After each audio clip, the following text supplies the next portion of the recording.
Guys, Iran আমেরিকার ইসরায়েলের যুদ্ধকে কেন্দ্র করে কিছু মানুষ, ভাই মানুষ বলবো না, এরা হচ্ছে জারজ সন্তান, মানে এরা জারজ সন্তান বললাম, এর কিছু আছে আমি বলবানি, মানে এরা মানে নিজের মাতৃভূমিকে ভাই অপমান করতেছে।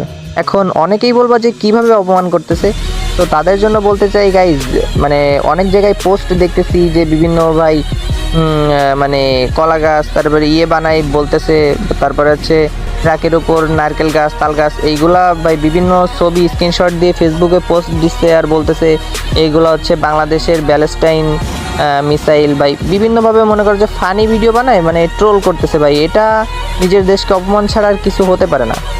বাংলাদেশ শান্তি চুক্তিতে স্বাক্ষরিত একটি দেশ, 190+ দেশের মধ্যে বাংলাদেশও অবস্থান করে। ভাই এই শান্তি চুক্তিতে ভাই স্বাক্ষর করেছে।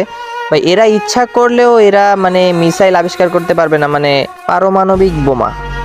বাংলাদেশের সৈনিকরা বাইরে অ্যাকশনে যাচ্ছে, ফ্রি ফায়ার প্লেয়াররা ভাই বিভিন্ন যারা টুর্নামেন্ট প্লেয়ার আছে, এক্সপোর্টস প্লেয়ার আছে, তারপরে অলিম্পিক যারা গেম খেলে, তারা বাংলাদেশের বাইরে যায়, তারা নিজের দেশকে রিপ্রেজেন্ট করতেছে। আর তোমরা ভাই বাংলাদেশের ভিতরে ফেসবুকে বিভিন্ন ভাই নিজের দেশকে নিয়ে এমন এমন সব আজব আজব ভাই ফানি পোস্ট দাও, ভাই নিজের দেশকে অপমান করো, নিজের মাতৃভূমিকে অপমান করো। ইরানে কি কি অস্ত্র শস্ত্র আছে, কি কি মিসাইল আছে, সেসব কি তোমরা কেউ কিছুই জানতে না। এই যুদ্ধ শুরু হওয়ার পর থেকে তোমরা এইগুলা জানছো।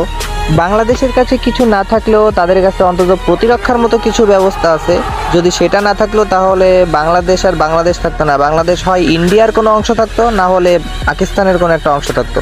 এই জন্য বলি ভাই, নিজের মাতৃভূমিকে নিয়ে কখনো অপমান করো না, কখনো ফানি কোনো পোস্ট করো না।